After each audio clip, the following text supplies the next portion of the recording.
Hey there, and welcome to the Daily Manchester United News Show. Let's dive into today's top stories. Four Serie A clubs linked with a January loan move for Donny van de Beek.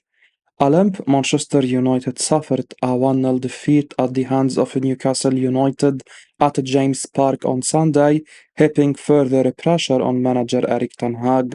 One player who was sitting on the bench during the game but has hardly had any chances so far this term is midfielder Donny van de Beek. He has endured a nightmare spell since he arrived at Old Trafford, hardly getting a chance under former manager Ole Gunnar Solskjaer and his former Ajax coach.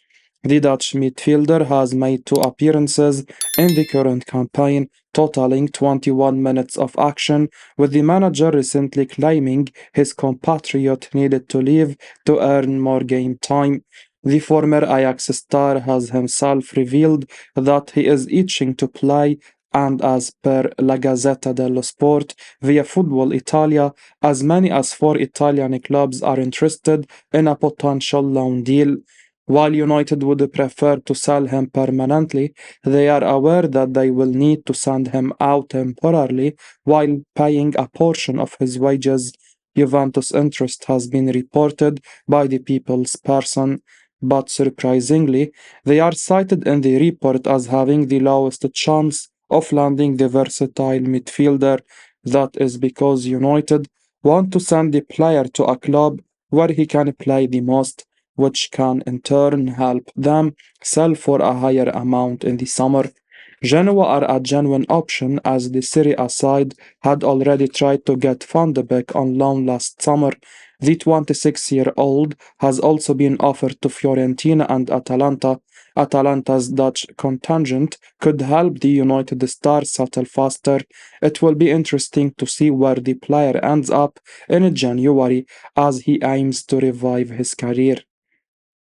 Erik Tanhaag explains Anthony Martial dispute during defeat to Newcastle United.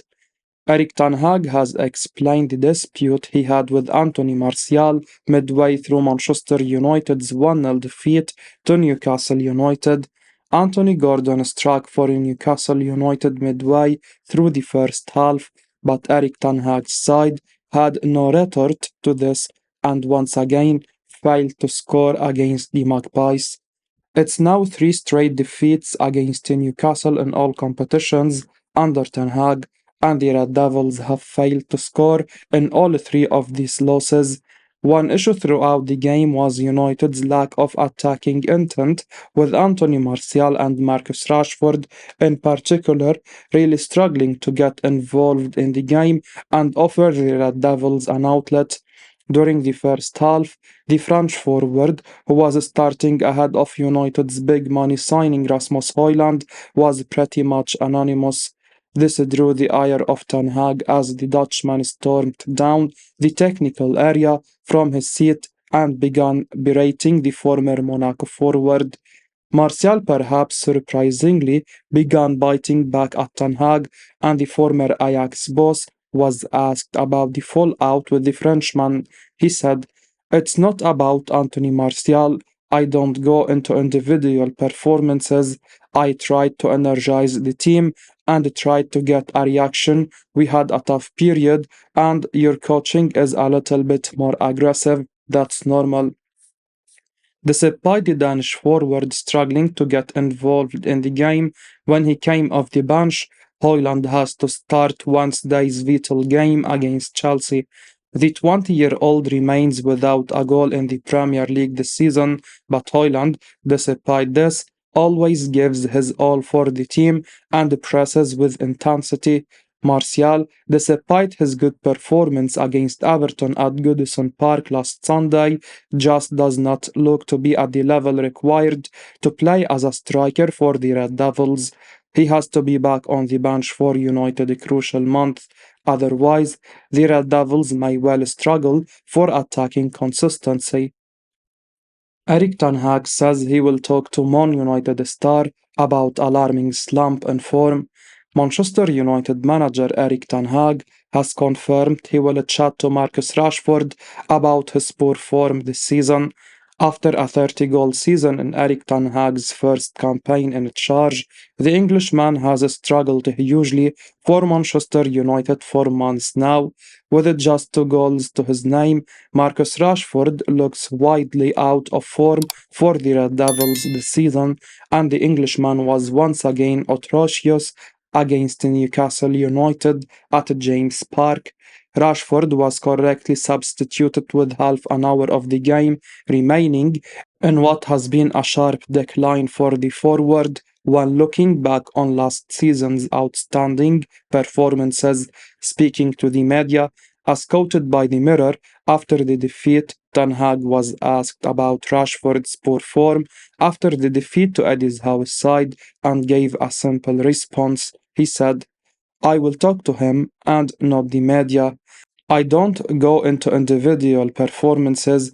I know this issue was coming up, and Marcus is investing a lot.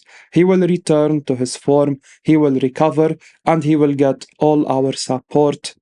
The Englishman certainly needs the support of his teammates and the manager right now, as Rashford is going through a similar spell that he went through during the disastrous 21-22 season under Ole Gunnar Solskjaer and then Ralf Rangnick.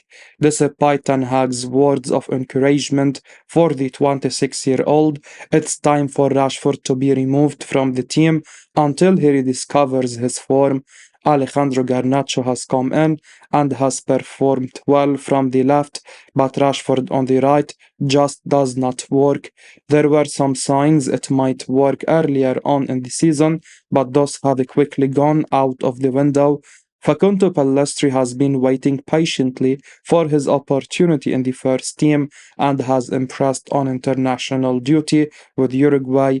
Amad Diallo should be back in contention soon, following the injury he suffered during pre-season, and the Ivorian could be given a run of games following his successful loan last season, but something has to give.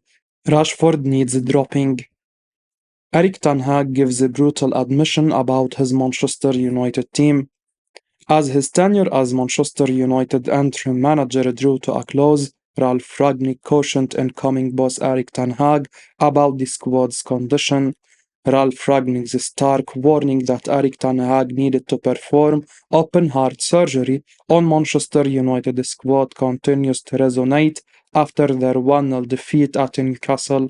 Throughout Saturday night's game, United posed little threat, and they were fortunate that Anthony Gordon's second half strike remained the only goal they conceded. Tensions flared during the match, with Ten Hag and Anthony Martial exchanging words and Marcus Rashford visibly frustrated upon being substituted.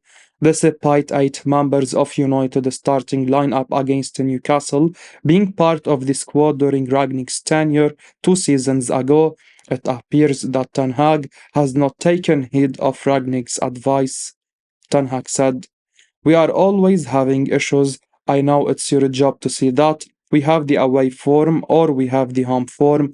We have this issue and we have to overcome this issue. It's the truth. Today, I have to say credit to Newcastle after the start, where we could have scored with Alejandro Garnacho. They were better than us, more proactive. Man United are now 5 points off the final Champions League place, which is currently occupied by Aston Villa. Alejandro Garnacho wins Manchester United Player of the Month for November. The doom and gloom is back around Old Trafford after Manchester United's limp loss away to Newcastle. However, the only reason why Erik ten Hag's job is not under the scanner is the run that preceded that loss in November. The team won 3 games out of 3 without conceding a goal, and one player in particular stood out massively. Alejandro Garnacho has won United Player of the Month for November after his sparkling attacking contributions against Fulham, Luton, and Everton. Of course, the highlight of the month was his audacious bicycle kick against Everton in the early minutes of the game, which is sure to win the goal of the month. Even besides that, November will be remembered as the month when Garnacho finally established himself as a starter caliber player. The Argentine had gained somewhat of an impact sub reputation and looked underwhelming when starting games, but that all changed in November. He was United's key attacking threat in pretty much every game, with the team using his threat and behind to force the opposition backwards.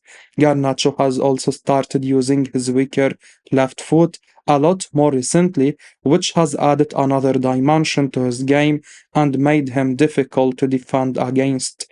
He signed a new contract last year, and unlike Marcus Rashford, whose form has fallen off the cliff after signing a new contract, has taken his game to another level. In the absence of other options like Anthony, Sancho, and Ahmad, he is arguably the first name on the team sheet now. Fans will be hoping that this run is not a false down and is just the start of a player with world class potential realizing his limitless ceiling and taking the first steps towards it. Manchester United are yet to make long-term decision on Mason Greenwood's future.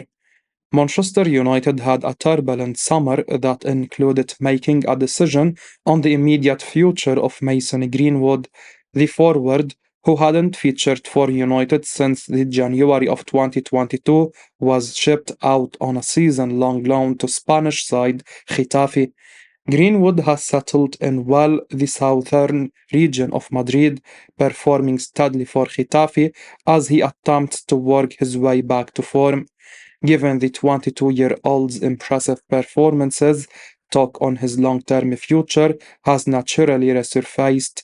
As reported by Football Transfers, Fabrizio Romano has provided the latest on the forward, with La Liga sides impressed by his adaptation to Spanish football. Romano said, "We had some rumors about Getafe being already prepared to bid for Mason Greenwood to have him long term. We also had rumors about other clubs in Spain, including Valencia and others, thinking about the possibility to bid for Mason Greenwood. Sir Jim Ratcliffe already discussing internally about the situation of Greenwood. From what I'm told, he has made no decision at all about Greenwood now, and nothing will be decided in December. The idea is to take some time and then in 2024, probably in March, in April, in May, not in the January transfer window. The idea will be to discuss the position of Mason Greenwood, also based on his performances for Getafe, based on many different factors. Despite Erik Tanhaag's current crop crying out for a player in the mold of Greenwood, it would be a major surprise to see him return and play for the club again, given the supporter reaction to the rumors of integrating Greenwood into the squad in the summer. Ratcliffe will be aware of the backlash he could face by bringing the player back. However, United will hope his strong form in Spain continues in order to give them the best chance of commanding a decent fee for the disgraced star. Man United looking into January deal for Nice star JeanClair Tobu. Manchester United are looking into a winter deal for Nice defender JeanClair Tobu, according to German journalist Florian Plattenberg. The Frenchman was heavily linked with the Red Devils in the back end of the summer transfer window, but a deal did not materialize in the end. United were aiming to part ways with Harry Maguire to pursue a deal for Todibo, but the former captain decided against leaving Old Trafford. Todibo has continued to be mentioned as a target for the Red Devils, and Plattenberg claims that he is on the club's transfer shortlist this winter. The German journalist added that this should not affect the club's pursuit of Benfica star Antonio Silva, who is the top target for the summer. Over the past month, Rafael Varane has fallen down the pecking order under manager Erik Tanhaag. The Dutchman has preferred Harry Maguire over him in the right centre-back role and does not believe Varane is good enough at left centre-back. As a result, he has been a regular on the substitutes bench, and we won't be surprised if he decides to secure a new challenge at the start of 2024. His departure would allow United to secure extra funds to afford the signing of Todibo. the Frenchman could be signed for a fee of around 40 million euros. The 23-year-old would be a top-class acquisition for United. He is a strong ball-playing defender who likes to make tackles and engage in duels. However, his main strength is his work rate and ability to track back. This season, he averages a stunning 7.9 ball recoveries in the French top flight. United's chances of signing him should only improve, with Sir Jim Ratcliffe on the verge of securing a minority stake at the club from the Glazers. The British billionaire is also the majority shareholder of Nice, and this should put United in a strong position to land the former Barcelona man. If Varane was to stay at the club, United could seek a loan deal for Tobu with a buy clause. As we wrap up today's Manchester United news, remember to stay tuned for daily updates right here on the channel. Don't miss out on the latest updates, so make sure to hit that subscribe button and give us a like if you found this information valuable. Your support means the world to us. Thanks for watching, and until next time, take care.